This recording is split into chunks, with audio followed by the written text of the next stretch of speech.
আমার কিচ্ছু দেওয়া আসে না। আমি একটা কথা বলতে চাই, আমার এই দেহটা যত বড় তার চেয়ে কলিজাটা তার চেয়ে অনেক বড়।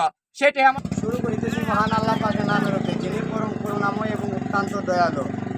আজকে আমি যে বিষয়টি নিয়ে কথা বলতে চাচ্ছি সেই বিষয়টি হচ্ছে যে কিছুদিন আগে দেখছেন যে আমি এই কিশোরগঞ্জ অষ্টগ্রাম বাঙালপাড়া ইউনিয়নের নাজিরপুর এবং লাউরার মধ্যস্থলে যে ব্রিজটা রয়েছে সেই ব্রিজটার কিছু দৃশ্য আপনাদেরকে দেখাইছিলাম। আর যেদিন আমি ভিডিওটা দিয়েছিলাম ওই দিনই কিন্তু ভিডিওটা ওই রাস্তাটা ভেঙে গেছিল। তারপরে আমি যে ভিডিওটা দেওয়ার পরে আমি কিছু কথা রাখছিলাম যে আমি কাজের মানসম্মত নিয়ে কিছু কথা বলবো। এখন কাজের মানসম্মত নিয়ে কথা বলার চাইতে আজকে আমি সবচেয়ে বিশেষ করে জরুরি যে কথাটা আপনাদের মাঝে তুলে ধরতে চাই। আপনারা দেখেন এই যে আমাদের একজন মা সমতুল্য, উনি কিন্তু কাজটাতে খুবই ভয়ঙ্কর ভাবে তার কাছে লাগতেছে মনে হয়। এবং আমি যে বিষয়টা দেখলাম যে একজন স্বাস্থ্যবান লোক বা একটি এই ছোট ছোট বাচ্চাদেরকে নিয়ে যারা এই বাচ্চারা ফুল বলেন বা হাফু বলেন অনেক জায়গায় যে ভাষা ইউজ করা হয়, এটাকে নিয়ে কিন্তু মানুষের আসলে যাতায়াত করতে খুবই কষ্টকর হচ্ছে। আর এই বাসগুলা এই আমাদের যে বাঙ্গালপাড়া ইউনিয়নের ইউপি চেয়ারম্যান আছে, ইউনিয়ন পরিষদের পক্ষ থেকে আমি যে জানতে পারছি ওনারা নাকি এই দুইটা বাস এখানে দিছে। তো বিশেষ করে আমি যখন ভিডিওটা পূর্বে আপডেট করছিলাম যখন ভেঙে গেছিল তখন যতটুকু ভেঙে গেছিল ঠিক ততটুকুই আছে এখনো।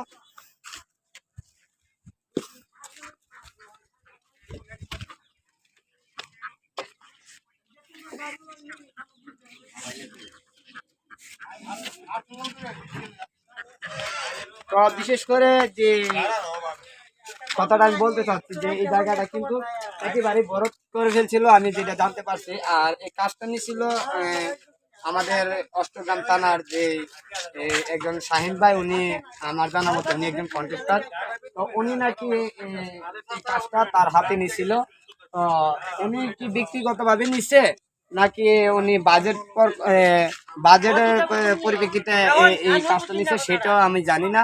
তবে আমি যেই কথাটা বলতে চাচ্ছি যে বর্তমান যে সময়কালীন চলতেছে, এই দেশের যে পরিস্থিতি চলতেছে এই পরিস্থিতি কালীনে এমন একটা দুঃসময় কালীনে এটা যে পরিমাণ ভাঙা দিছে, যে পরিমাণ ক্ষতিগ্রস্ত হয়েছে, এই পরিমাণ যদি কাজ করতে যায় তাহলে দেখা গেছে আপনাদেরকে একটা বিষয় আমি দেখাই।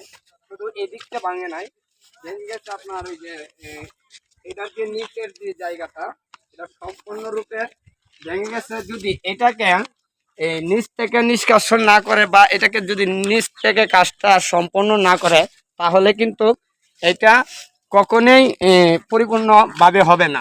তো আমি যে কথাটা বলতে চাচ্ছি যে আমাদের এলাকার যারা মিস্ত্রি যে পরিমাণ তাদের নিজের সামর্থ্য অনুযায়ী যে বাজেট সেটা তারা পারবে কিনা সেটা আমি জানি না। তবে আমার মনে হয় একটা কথাই যে ব্যক্তিগতভাবে কেউ এই বাজেটটা আর কাজ করা সম্ভব হবে না। তো এটা সরকারি একটি বাজেটের প্রয়োজন এবং সরকারিভাবে এটাকে কাজ করতে হবে, নতুন কোনো বাজেটে কাজ করতে হবে।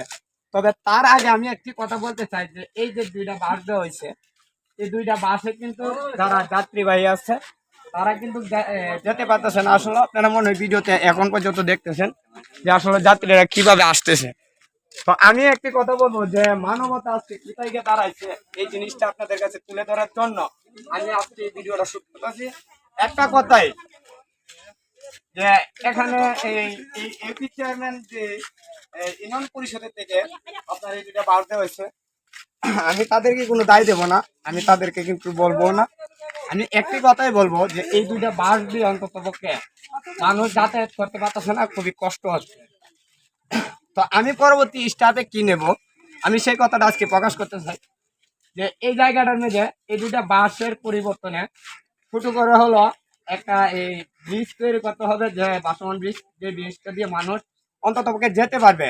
আর পুনরায় যদি কাজ করতে হয় এটা একদম সরকারি বাজেট ছাড়া এটা কেউ করতে পারবে না, আমি কাউকে সেজন্য কোনো দায়বদ্ধতা রাখবো না। তবে আমি একটা কথা আজকে বলে যাচ্ছি, আমি আমার অবস্থান এবং আপনাদের ভালোবাসা আজকে যতটুকু আমি আসছি এবং আমাকে যারা চিনেন দেশ ও বিদেশ থেকে, আমার এই একটা কথাই আমার আমার নিজেরা নুনান্তে পান্তা পুরাই। তারপর আমি আজকে কথা দিয়ে যাচ্ছি আপনাদের কাছে, আমি কিছুদিন অপেক্ষা করব। যদি কেউ এই কাজটাই কোনো ব্রিজ ভাসমান ব্রিজ তৈরি না করে, মানুষ যাতায়াত করতে না পারে, তাহলে আমি জসিম ভাই একটি কথা বলে যাচ্ছি, অন্তত পক্ষে যেন মানুষ যেতে পারে সেই ব্রিজটা আমি জসিম ভাই করে দেব। আর ইনশাল্লাহ সবাই আমার জন্য দোয়া করবেন, কারণ অনেকে আমাকে ছোট করে কথা বলতে পারেন, ছোট করে দেখতে পারেন, এতে আমার কিচ্ছু যায় আসে না। আমি একটা কথা বলতে চাই, আমার এই দেহটা যত বড়, তার চেয়ে কলিজাটা তার চেয়ে অনেক বড়, সেটাই আমার সবচেয়ে বড় পরিচয়। আর দ্বিতীয় কোনো পরিচয় আমার প্রয়োজন নাই। আমি এই কাজটা করে দেখিয়ে দেব যে কোনো অর্থবিত্ত লাগে না, একমাত্র ইচ্ছা শক্তি ও মনোবল থাকলে আমার মতন একটা ছেলে রাস্তা থেকে উঠে এসে মানুষের জন্য কাজ করতে পারে, মানুষের জন্য করে দেখাতে পারে। এটাই আজকে আমার শেষ কথা। কারণ এখানে আমার দুঃখ একটা জিনিসই, আমি সবসময় মানুষকে সুযোগ দেই যে দেখি তারা কি করে, তারপরে আমি ব্যবস্থা নেব। এই পর্যন্ত আমি যত ভালো কাজ করছি, যত কাজ করছি, আমার জানা মতে আমি যদিও না করি, সেই কাজগুলো আমার দ্বারাতে কিন্তু জানতে পারছে, আমার দ্বারাতে করতে পারছে। আমি কিন্তু ভিডিওটা আগেও করছিলাম, কিন্তু সেই পর্যন্ত একজন ভাই বালি ফেলেছিল, কিন্তু তার কাজে পরিপূর্ণ হয়নি এবং কাজটা আবারও ভেঙে গেছে। তাকে আমি এই ভিডিওর মাধ্যমে ধন্যবাদ জানাই। আর সবচেয়ে বড় কথা হলো, কেউ যদি এই কাজটা না করে, অন্তত পক্ষে মানুষ যেন যেতে পারে, তাহলে আমি যে কথা দিছি সেই কথা রাখার চেষ্টা করব। আমার জন্য দোয়া করবেন। সবাই ভালো থাকবেন, সুস্থ থাকবেন, আবারও দেখা হবে। বেঁচে থাকলে মরে গেলে বিদায়, এই প্রত্যাশা রেখে আমি জসিম ভাই আজকের মতো এখান থেকে চলে যাচ্ছি। খুদা হাফেজ, আসসালামু আলাইকুম।